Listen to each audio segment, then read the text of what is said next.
নমস্কার বন্ধুরা, সুস্মিতার গল্পের আসরে আপনাদের স্বাগত। আমি আজকে পড়ে শোনাচ্ছি ইন্দিরার দ্বিতীয় পর্ব। ইন্দিরা সাহিত্য সম্রাট বঙ্কিমচন্দ্র চট্টোপাধ্যায়ের লেখা একটি উপন্যাস। ইন্দিরার দ্বিতীয় পর্ব আজকে আমি আপনাদের শোনাচ্ছি। বন্ধুরা, যদি ভালো লাগে প্লিজ প্লিজ প্লিজ চ্যানেলটাকে সাবস্ক্রাইব করতে ভুলবেন না। গল্পটাতে অবশ্যই একটা লাইক করতে ভুলবেন না। সাবস্ক্রাইব এবং লাইকের জন্য আপনাদের অসংখ্য ধন্যবাদ। তো চলুন শুরু করি আজকের গল্প। ইন্দিরা, লেখক সাহিত্য সম্রাট বঙ্কিমচন্দ্র চট্টোপাধ্যায়। পঞ্চম পরিচ্ছেদ। বাজিয়ে যাব মল। আমি গঙ্গা কখনো দেখি নাই, এখন গঙ্গা দেখিয়া আহ্লাদে প্রাণ ভরিয়া গেল। আমার এত দুঃখ মুহূর্তের জন্য সব ভুলিলাম। গঙ্গার প্রশস্ত হৃদয়, তাহাতে ছোট ছোট ঢেউ, ছোট ঢেউয়ের উপর রৌদ্রের চিকিমিকি। যত দূর চক্ষু যায় তত দূর জল জ্বলিতে জ্বলিতে ছুটিয়াছে। তীরে কুঞ্জের মতো সাজানো বৃক্ষের অনন্ত শ্রেণী। জলে কত রকমের নৌকা, জলের উপর দাঁড়ের শব্দ, দাঁড়ি মাঝির শব্দ, জলের উপর কোলাহল, তীরে ঘাটে ঘাটে ঘাটে কোলাহল। কত রকমের লোক কত রকমের স্নান করিতেছে। আবার কোথাও সাদা মেঘের মতো অসীম সৈকত ভূমি, তাতে কত প্রকারের পক্ষী কত শব্দ করিতেছে। গঙ্গা যথার্থ পুণ্যময়ী। অতৃপ্ত নয়নে কয়দিন দেখিতে দেখিতে আসিলাম।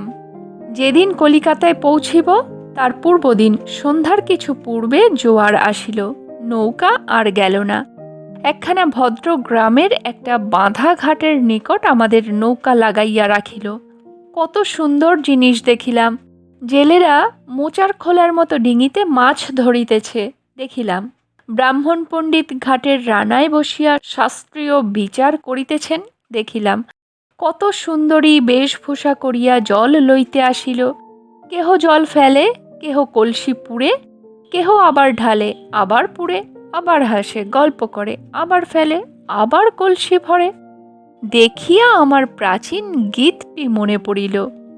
একা কাঁকে কুম্ভ করি, কলসিতে জল ভরি, জলের ভিতরে শ্যামরায়, কলসিতে দিতে ঢেউ, আর না দেখিলাম কেউ, পুনো কানু জলেতে লুকায়।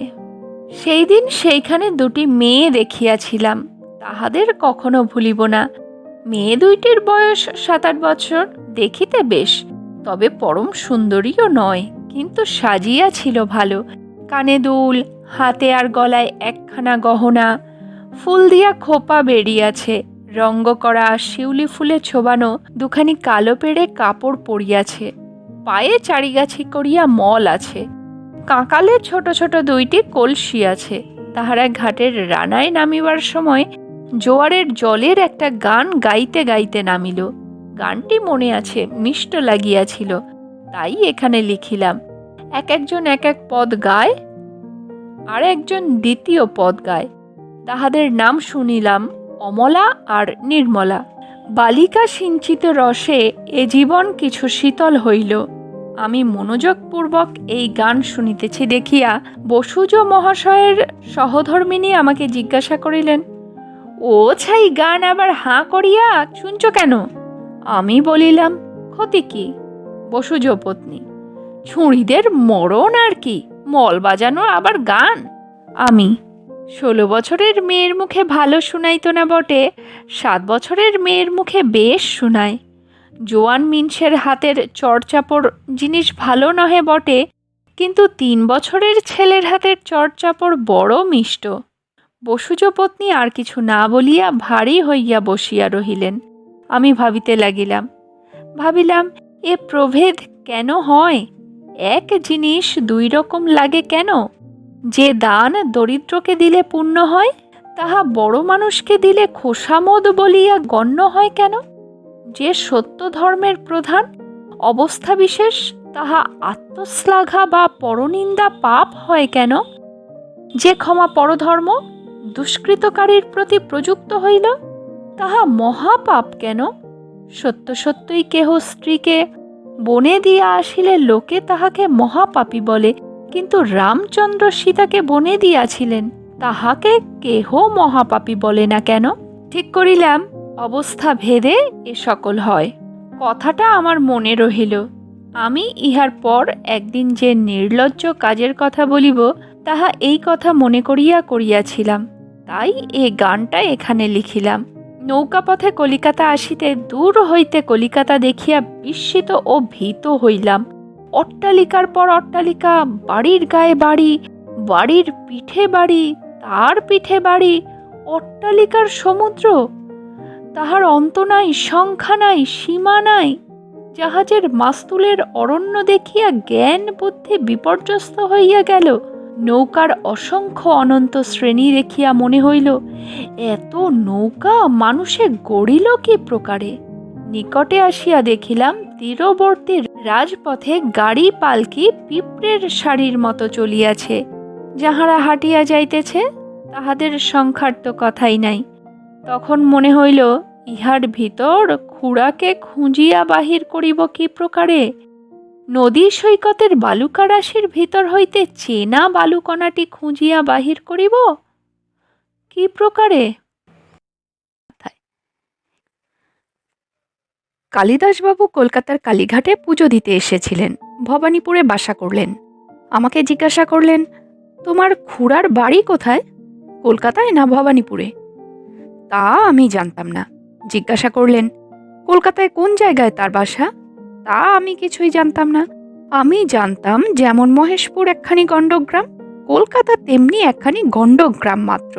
একজন ভদ্রলোকের নাম করলেই লোকে বলে দেবে। এখন দেখলাম যে কলকাতা অনন্ত অট্টালিকার সমুদ্র বিশেষ। আমার জ্ঞাতি কাকাকে সন্ধান করবার কোনো উপায় দেখলাম না। কৃষ্ণদাসবাবু আমার হয়ে অনেক সন্ধান করলেন, কিন্তু কলকাতায় একজন সামান্য গ্রাম্য লোকের ওরকম সন্ধান করলে কি করে হবে? কৃষ্ণদাসবাবু কালীর পুজো দিয়ে কাশী যাবেন কল্পনা ছিল। এখন সপরিবারে কাশী যাবার উদ্যোগ করতে লাগলেন। আমি কাঁদতে লাগলাম। তার পত্নী বললেন, তুমি আমার কথা শোনো, এখানে কারো বাড়িতে দাসীপনা করো, আজ সুবি আসবার কথা আছে, তাকে বলে দেব, তার বাড়িতে তোমায় চাকরানি রাখবে। আমি শুনে আছাড় খেয়ে পড়ে উচ্চ ঈশ্বরে কাঁদতে লাগলাম। শেষে কি কপালে দাসীপনা ছিল? আমার ঠোঁট কেটে রক্ত পড়ছিল। কৃষ্ণদাসবাবুর দয়া হলো সন্দেহ নেই, কিন্তু তিনি বললেন, আমি কি করব? সে কথা সত্য, তিনি কি করবেন? আমার কপাল। আমি একটা ঘরের ভিতরে গিয়ে একটা কোণে পড়ে কাঁদতে লাগলাম। সন্ধ্যার অল্প পূর্বে কৃষ্ণদাসবাবুর গিন্নি আমায় ডাকলেন। আমি বেরিয়ে তার কাছে গেলাম। তিনি বললেন, এই শুভ এসেছে, তুমি যদি ওদের বাড়ি ঝি থাকো তবে বলে দি। ঝি থাকবো না না খেয়ে মরবো সে কথা তো স্থির করেছি, কিন্তু এখনকার সে কথা নয়। এখন একবার শুভকে দেখে নিলাম। শুভ শুনে আমি ভেবেছিলাম যে সাহেব শুভদরের কিছু একটা কি জিনিস। আমি তখন পাড়া গেয়ে মেয়ে। আমি দেখলাম তা নয়, একটি স্ত্রীলোক, দেখবার মতো সামগ্রী। অনেকদিন এমন ভালো সামগ্রী কিছু দেখিনি। মানুষটি আমার বয়সীই হবে। রং আমার থেকে ফর্সাও যে তা নয়, বেশভূষাও এমন কিছু নয়। কানে গোটা কতক মাকড়ি, হাতে বালা, গলায় চিক, একখানা কালো পেড়ে কাপড় পরা। তাতেই দেখবার সামগ্রী। এমন মুখ দেখিনি, যেন পদ্মটি ফুটে আছে। চারিদিক থেকে সাপের মতো কোকড়া চুলগুলো ফনা তুলে পদ্মটাকে ঘিরে রেখেছে। খুব বড় বড় চোখ, কখনো স্থির কখনো হাসছে। ঠোঁট দুখানি পাতলা রাঙা টুকটুকে ফুলের পাপড়ির মতো উল্টানো। মুখখানা ছোট, সব শুদ্ধ যেন একটা ফুটন্ত ফুল। গড়ন পিটন কিরকম তা ধরতে পারলাম না। আম গাছের যে ডালটি কচে যায়, সে ডাল যেমন বাতাসে খেলে, সেই রকম তাহার সর্বাঙ্গ খেলতে লাগলো। যেমন নদীতে ঢেউ খেলে, তার শরীরে তেমনই কি একটা খেলতে লাগলো। আমি কিছু ধরতে পারলাম না। তার মুখে কি যেন একটা মাখানো ছিল, তাতে আমাকে জাদু করে ফেললো। পাঠকগণকে স্মরণ করিয়ে দিতে হবে না যে আমি পুরুষ মানুষ নই, মেয়ে মানুষ। নিজেও একদিন একটু সৌন্দর্য গর্বিতা ছিলাম। শুভর সঙ্গে 3 বছরের একটি ছেলে, সেটিও তেমনি আধা ফুটন্ত। উঠছে, পড়ছে, বসছে, খেলছে, হেলছে, দুলছে, নাচছে, দৌড়াচ্ছে, হাসছে, বকছে, মারছে, সকলকে আদর করছে। আমি অনিমেষ লোচনে শুভকে ও তার ছেলেকে দেখছি দেখে কৃষ্ণদাসবাবুর গৃহিণী চটে উঠে বললেন, কথার উত্তর দাও না যে, ভাবো কে? আমি জিজ্ঞাসা করলাম, উনি কে? গৃহিণী ঠাকুরানী ধমকিয়ে বললেন, কাউকে বলে দিতে হবে। ও শুভ আবার কে? তখন শুভ একটু হেসে বলল, তা মাসিমা, একটু বলে দিতে হয় বই কি, উনি নতুন লোক, আমায় তো চেনেন না। এই বলে শুভ আমার মুখ পানে চেয়ে বলল, আমার নাম সুভাষিনী গো, ইনি আমার মাসিমা। আমাকে ছেলেবেলা থেকে ওরা শুভ বলেন। তারপর কথাটার সূত্রটা গৃহিণী নিজ হস্তে তুলে নিলেন।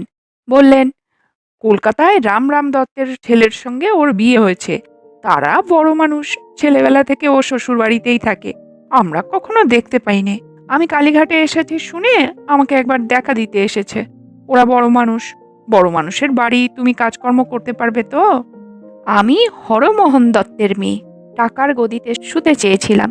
আমি বড় মানুষের বাড়িতে কাজ করতে পারবো তো? আমার চোখেও জল আসলো, মুখে হাসিও আসলো। তা আর কেউ দেখলো না, সুভাষিনী দেখল। গৃহিণীকে বলল, আমি একটু আড়ালে সে সকল কথা ওকে বলি গে, যদি উনি রাজি হন তবে সঙ্গে করে নিয়ে যাব। এই বলে সুভাষিনী আমার হাত ধরে টেনে একটা ঘরের ভিতর নিয়ে গেলেন। সেখানে কেউ ছিল না, কেবল ছেলেটি মার সঙ্গে দৌড়িয়ে গেল।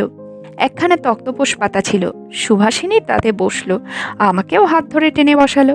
বলল, আমার নাম না জিজ্ঞাসা করতে বলেছি। তোমার নাম কি ভাই? ভাই? যদি দাসীপনা করতে পারি তবে এর কাছেই করতে পারি, মনে মনে এই ভেবে উত্তর করলাম। আমার দুটি নাম, একটি চলিত, একটা অপ্রচলিত। যেটি অপ্রচলিত সেটি এদের বলেছি, কাজেই আপনার কাছে এখন তাই বলবো। আমার নাম কুমুদিনী। ছেলে বলল, কুনুডিনী। সুভাষিনী বলল, আর নাম এখন নাই শুনলাম, জাতি কায়স্থ বটে। হেসে বললাম, আমরা কায়স্থ। সুভাষিনী বলল, কার মেয়ে, কার বউ, কোথায় বাড়ি তা এখন জিজ্ঞেস করব না, এখন যা বলবো তা শোনো। তুমি বড় মানুষের মেয়ে, তা আমি জানতে পেরেছি। তোমার হাতে গলায় গহনার কালি আজও রয়েছে। তোমাকে দাসীপনা করতে বলবো না। তুমি কিছু রাঁধতে জানো তো? আমি বললাম, জানি। রান্নায় আমি পিত্রালয়ে যশস্বী ছিলাম। সুভাষিনী বলল, আমাদের বাড়িতে আমরা সকলেই রাঁধি। মাঝখান থেকে ছেলে বলল, মা, আমি দাদি। তবু কলকাতার রেওয়াজ মতো একটি পাঁচিকাও আছে, সে বাড়ি যাবে। ছেলে বলল, ত মা বালি দাই। এখন মাকে বলে তোমাকে তার জায়গায় রেখে দেব। তোমাকে রাঁধুনির মতো রাঁধতে হবে না, আমরা সকলেই রাঁধবো, তারই সঙ্গে তুমি দুই একদিন রাঁধবে, কেমন, রাজি? ছেলে বলল, আজি, ও আজি। মা বলল, তুই পাজি। ছেলে বলল, আমি বাবু, বাবা পাজি। অমন কথা মুখে বলতে নেই বাবা। এই কথা ছেলেকে বলে আমার মুখের দিকে চেয়ে হেসে সুভাষিনী বলল, নিত্যই বলে। আমি বললাম, আপনার কাছে দাসীপনা করতে আমি রাজি। আমাকে আপনি কেন বলো ভাই? আপনি বলো তো মাকে বলো। সেই মাকে নিয়ে একটু গোল আছে, তিনি একটু খিটখিটে, তাকে একটু বশ করে নিতে হবে। তা তুমি পারবে, আমি মানুষ চিনি, কেমন, রাজি তো? আমি বললাম, রাজি না হয়ে কি করি, আমার আর উপায় নেই। আমার চোখে আবার জল আসলো। সে বলল, উপায় নেই কেন? রও ভাই, আমি আসল কথা ভুলে গিয়েছি, আমি আসছি। সুভাষিনী ভোঁ করে ছুটে মাসির কাছে গেল। বলল, হাগা, ইনি তোমাদের কে গা? ওইটুকু পর্যন্ত আমি শুনতে পেলাম, তার মাসি কি বললেন তা শুনতে পেলাম না। বোধহয় তিনি যতটুকু জানতেন তাই বললেন। বলা বাহুল্য, তিনি কিছুই জানতেন না, পুরোহিতের কাছে যেটুকু শুনেছিলেন ততটুকু পর্যন্ত। ছেলেটি এবার মার সঙ্গে যায়নি, আমার হাত নিয়ে খেলা করছিল, আমি তার সঙ্গে কথা বলছিলাম। সুভাষিনী ফিরে আসলো। ছেলে বলল, মা, আঙ্গা হাত দেখো। সুভাষিনী হেসে বলল, আমি তা অনেকক্ষণ দেখেছি। আমাকে বলল, চলো, গাড়ি তৈরি, না যাও আমি হাত ধরে নিয়ে যাচ্ছি, কিন্তু যে কথাটা বলেছি মাকে বশ করতে হবে। সুভাষিনী আমাকে টেনে নিয়ে গিয়ে গাড়িতে তুলল। পুরোহিত মশাইয়ের দেওয়া রাঙা পেড়ে কাপড় দুইখানির মধ্যে একখানা আমি পরেছিলাম, আর একখানা দড়িতে শুকাচ্ছিল, তা নিয়ে যাবার সময় দিল না। তার পরিবর্তে আমি সুভাষিনীর পুত্রকে কোলে নিয়ে মুখচুম্বন করতে করতে চললাম।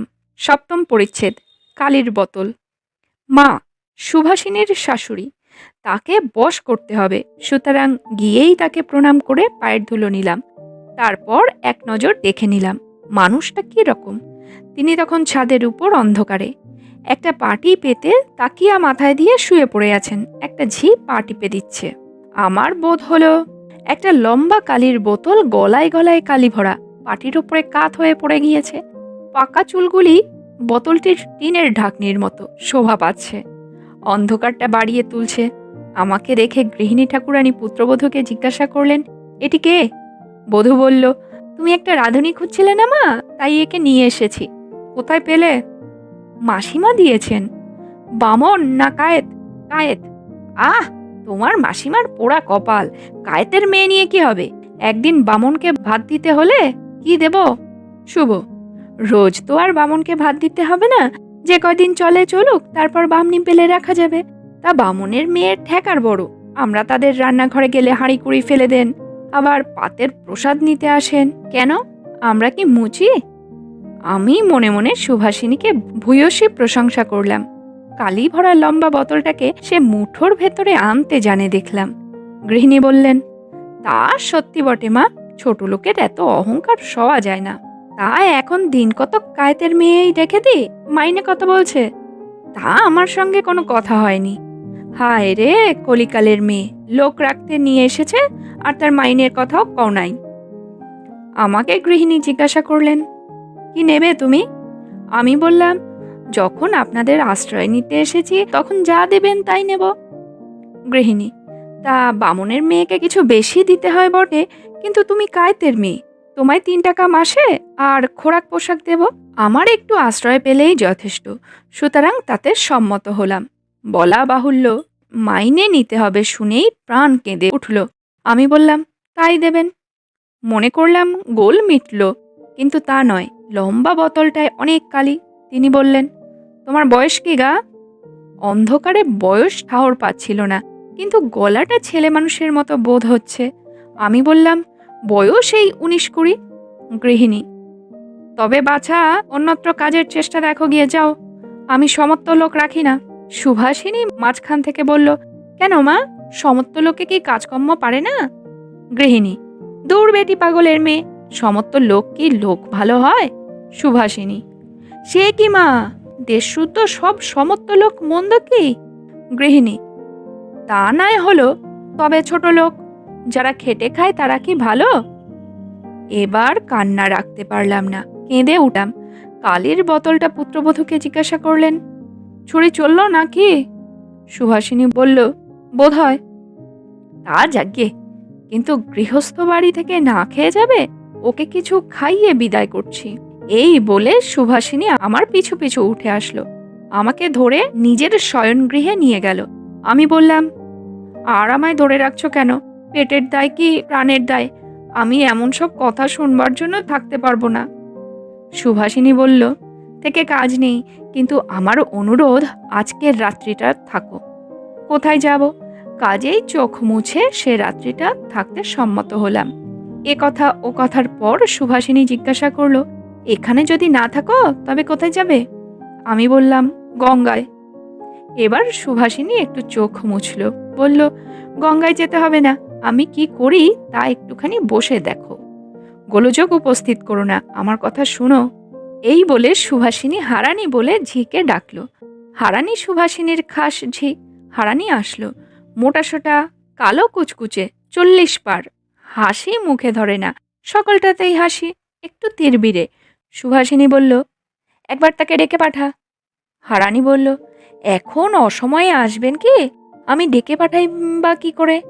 সুভাষিনী ভ্রুভঙ্গ করে বলল, যেমন করে পারিস ডাকগে যা। হারানি হাসতে হাসতে চলে গেল। আমি সুভাষিনীকে জিজ্ঞাসা করলাম, ডাকতে পাঠালে কাকে? তোমার স্বামীকে? সুভাষিনী, না তো কি পাড়ার মুদি দোকানের মিনছেকে এই রাত্রে ডাকতে যাব? আমি বললাম, বলি আমায় উঠে যেতে হবে কি না, তাই জিজ্ঞাসা করছিলাম।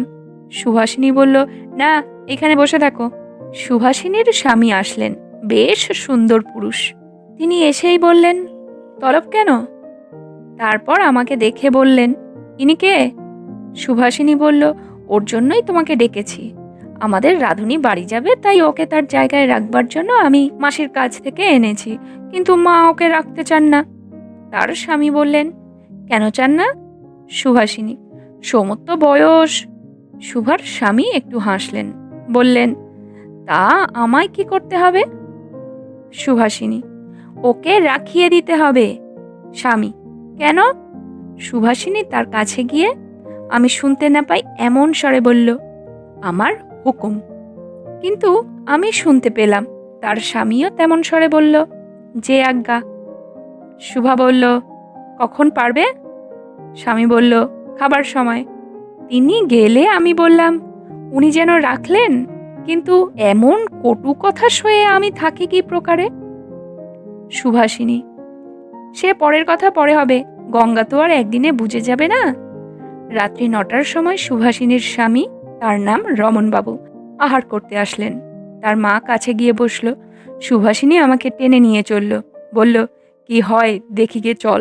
আমরা আড়াল থেকে দেখলাম নানাবিধ ব্যঞ্জন রান্না হয়েছে, কিন্তু রমনবাবু একবার একটু করে মুখে দিলেন আর সরিয়ে রাখলেন, কিছুই খেলেন না। তার মা জিজ্ঞাসা করলেন, কিছুই তো খেলি না বাবা। পুত্র বলল, ও রান্না ভূত প্রেত খেতে পারে না। বামুন ঠাকরানির রান্না খেয়ে খেয়ে অরুচি জন্মে গেছে, কাল থেকে পিসিমার বাড়ি গিয়ে খেয়ে আসবো। তখন গৃহিণী ছোট হয়ে গেলেন, বললেন, তা করতে হবে না জাদু, আমি আর এক রাঁধুনি আনাচ্ছি। বাবু হাত ধুয়ে উঠে গেলেন। দেখে সুভাষিনী বলল, আমাদের জন্য ভাই ওর খাওয়াই হলো না, তা না হোক কাজটা হলেই হয়। আমি অপ্রতিভ হয়ে কি বলছিলাম, এমন সময় হারানি এসে সুভাষিনীকে বলল, তোমার শাশুড়ি ডাকছেন। এই বলে সে খামোকা আমার দিকে চেয়ে একটু হাসল। আমি বুঝেছিলাম হাসি তার রোগ। সুভাষিনী শাশুড়ির কাছে গেল। আমি আড়াল থেকে শুনতে লাগলাম। সুভাষিনীর শাশুড়ি বলতে লাগলেন, সে কায়েত ছুরিটা চলে গেছে নাকি? শুভা, না, তার এখনো খাওয়াই হয়নি, যেতে দিই কি করে? গৃহিণী বললেন, সে রাঁধে কেমন? শুভা, তা জানি না। গৃহিণী, আজ না হয় নাই গেল, কাল তাকে দিয়ে রাঁধিয়ে দেখতে হবে। শুভা, তবে তাকে রাখি গে। এই বলে সুভাষিনী আমার কাছে এসে জিজ্ঞাসা করলো, ভাই, তুমি রাঁধতে জানো তো? আমি বললাম, জানি, তা তো বলেছি। শুভা, ভালো রাঁধতে পারো তো? আমি, কাল খেয়ে দেখে বুঝতে পারবে। শুভা, যদি অভ্যাস না থাকে বলো, আমি কাছে বসে শিখিয়ে দেব। আমি হাসলাম, বললাম, পরের কথা পরে হবে।